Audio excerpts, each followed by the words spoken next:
একজন প্রধান শিক্ষক যিনি কয়েক বছরের চেষ্টায় হারানো গৌরব ফিরিয়েছিলেন একটি ঐতিহ্যবাহী শিক্ষা প্রতিষ্ঠানের। কিন্তু রাজনৈতিক পট পরিবর্তনের পর কয়েক দিনের ব্যবধানে বদলে গেল তার জীবন। পদত্যাগে বাধ্য হওয়ার পর এখন বন্ধ বেতন। অনিশ্চিত ভবিষ্যৎ আর পরিবার নিয়ে কঠিন সময় পার করছেন তিনি।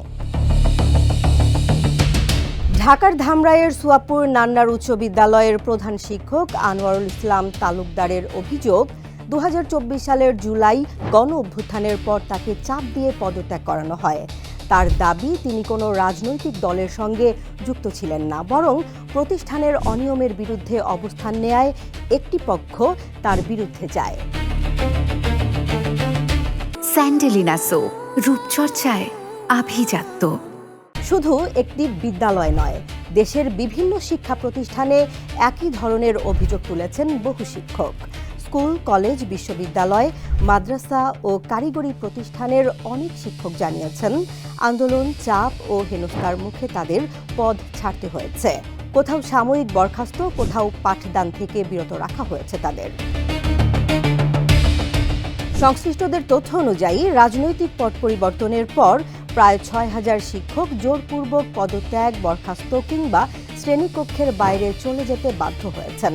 এর মধ্যে অনেক শিক্ষক আদালতের নির্দেশ, প্রশাসনিক উদ্যোগ বা সমঝোতার মাধ্যমে ফিরলেও এখনও 3,500-এর বেশি শিক্ষক প্রতিষ্ঠানে ফিরতে পারেননি।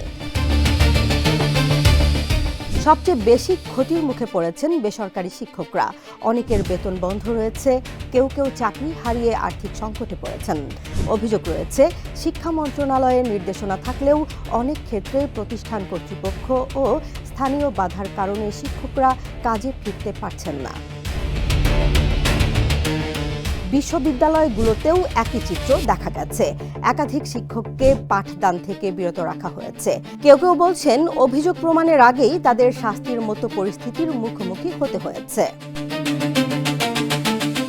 শিক্ষাবিদদের মতে, কোনো শিক্ষকের বিরুদ্ধে অভিযোগ থাকলে তদন্ত ও আইনি প্রক্রিয়ার মাধ্যমে ব্যবস্থা নেওয়া উচিত।